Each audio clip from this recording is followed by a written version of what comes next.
Thailand's sudden and forceful advance across the contested border stunned the entire region as Cambodia's defensive line, long believed to be impenetrable, collapsed under intense pressure.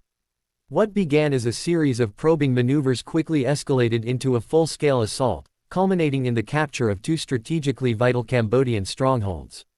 The dramatic developments sent shockwaves through Southeast Asia, raising questions about the stability of the region, the nature of the conflict, and the international response that was expected to follow. Witnesses near the border described the eruption of violence as abrupt and overwhelming. According to initial reports, Thailand deployed a rapid action armored division supported by light mechanized units and drone reconnaissance fleets along the frontier.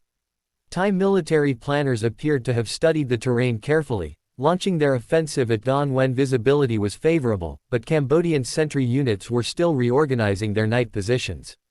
The timing proved decisive. Within minutes, Thai ground forces advanced deeper than analysts had predicted possible in the early hours of the conflict. The first stronghold to fall, codenamed Base Red Horizon by Cambodian officials, was a heavily fortified defensive ridge that had served as Cambodia's primary surveillance hub for nearly a decade. Equipped with advanced early warning systems, anti-armor cannons, and a large infantry presence, the base was considered central to Cambodia's ability to track Thai troop movements. For years, military strategists had argued that whoever controlled the ridge would control the surrounding region. But the Thai armored thrust, supported by coordinated drone strikes, neutralized the base's forward defenses before reinforcements could arrive. Cambodian units fought fiercely to contain the breach, but Thai forces had achieved complete tactical surprise.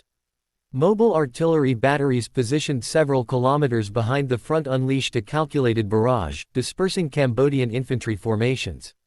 When Thai mechanized infantry advanced on the flank, the defenders had no choice but to retreat to secondary positions to avoid encirclement.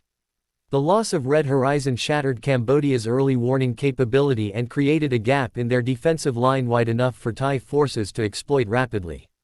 As Thai troops consolidated their control over the ridge, attention turned to the second stronghold, Fort Angkor Shield, located just 30 kilometers east but considered even more important strategically. The fort had long served as Cambodia's border command headquarters, housing key officers, logistical hubs, and communication networks. Despite its importance, Thai intelligence seemed to know the fort's vulnerabilities intimately. By midday, reports surfaced that specialized Thai units had breached Fort Angkor Shield's perimeter by exploiting a blind zone in its surveillance coverage. Here, the battle was more intense. Cambodian reinforcements rushed from neighboring towns, supported by armored personnel carriers and mobile rocket launchers. The defenders were determined not to let another stronghold fall. Explosions shook the ground as both sides exchanged heavy fire. Cambodian anti-tank teams managed to destroy several Thai vehicles, briefly slowing the attackers. However, Thailand's overwhelming air support, particularly its drone fleet equipped with precision munitions, tilted the balance once again. By late afternoon, Thai forces had captured Fort Angkor Shield after a 7-hour battle. The Cambodian command staff withdrew in disorder as communication lines collapsed under continued bombardment. The fall of two key strongholds in a single day left Cambodia's western defensive structure severely compromised. Military analysts noted that with the capture of both positions, Thailand now had a clear corridor deep into contested territory, giving them unprecedented operational leverage. Regional governments reacted with alarm. Statements from neighboring countries called for immediate restraint and dialogue. However, intelligence leaks suggested that Thai strategists intended to secure additional logistical routes before agreeing to any ceasefire negotiations. Cambodia, meanwhile, declared a national emergency and began mobilizing reserve units to fortify fallback positions further inland. The Cambodian Ministry of Defense denied claims that morale among its troops had collapsed, though reports from local residents indicated widespread panic as civilians evacuated border villages. Inside Thailand, public sentiment varied. Some celebrated the military's rapid success, interpreting it as a demonstration of national strength and strategic superiority.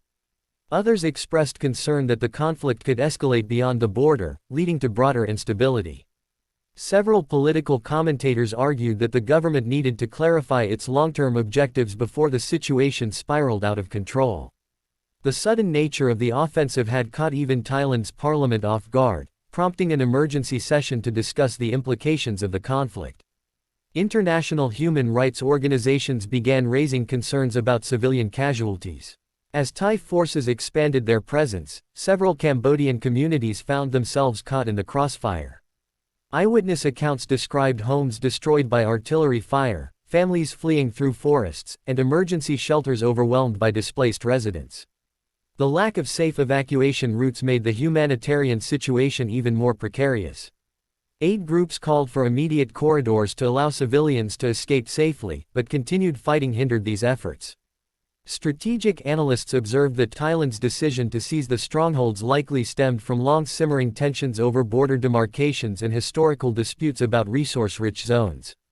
Both nations had clashed over the area for decades, but until now, conflicts had been relatively contained. The sudden shift to high-intensity warfare marked a significant departure from previous diplomatic patterns.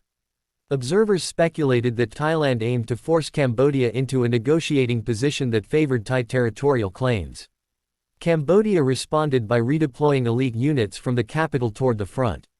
Footage released by Cambodian state media showed columns of armored vehicles moving along major highways, though analysts questioned whether they would arrive in time to halt further Thai advances.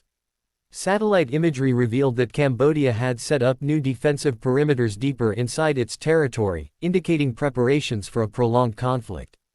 Cambodian artillery units positioned themselves on elevated terrain, possibly to slow Thai armor with sustained fire. Thailand, meanwhile, appeared to strengthen its hold on the captured strongholds. Engineers began fortifying Red Horizon Ridge with reinforced bunkers, sandbag linings, and anti-drone systems. Fort Angkor Shield was partially repurposed as a command hub for ongoing operations. The speed with which Thailand reorganized these positions suggested detailed pre-planning. Military observers noted that such rapid consolidation was rarely seen in spontaneous border clashes, indicating that Thailand may have anticipated a broader conflict scenario. As the world reacted, major powers issued cautious statements. Some called for immediate de-escalation, while others maintained neutrality. The United Nations announced an emergency meeting to discuss the worsening situation, though diplomats privately acknowledged that reaching consensus would be difficult. With both nations unwilling to appear weak, mediation efforts faced significant obstacles. Inside Cambodia, political tensions rose. Several opposition groups criticized the government for failing to anticipate the Thai offensive, accusing military leadership of complacency. Rumors began circulating about disagreements within Cambodia's high command regarding the next steps.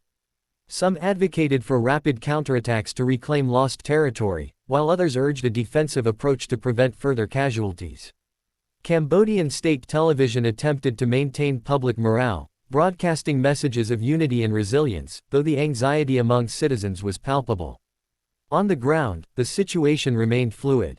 Thai patrols extended their reach beyond the strongholds, mapping additional routes and identifying nearby Cambodian supply depots.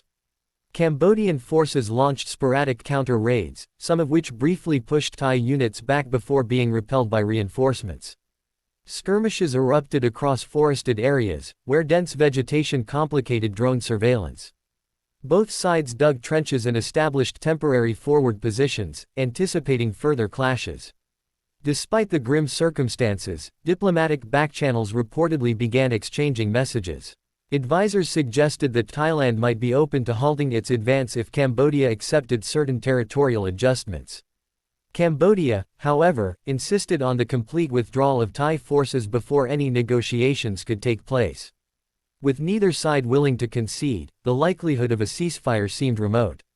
Civilian life in border towns deteriorated rapidly. Schools closed, markets emptied, and thousands sought refuge in makeshift camps. Medical facilities struggled to treat the influx of injured residents, many of whom lacked transportation or access to proper supplies. Local leaders pleaded for international aid, warning that the situation could spiral into a humanitarian disaster if fighting continued. As night fell across the contested region, both armies regrouped, preparing for the next phase of battle. The fall of the Cambodian line marked only the beginning of what many feared could become a drawn-out conflict. Thailand's capture of the two strongholds had shifted the balance of power, but Cambodia's determination to resist remained strong. Regional analysts warned that unless a diplomatic breakthrough occurred soon, the fighting could intensify, drawing in political, economic, and humanitarian consequences far beyond the battlefield. For now, the world watches closely as the fragile peace between Thailand and Cambodia teeters on the edge of collapse, with the future of the region hanging in uncertainty.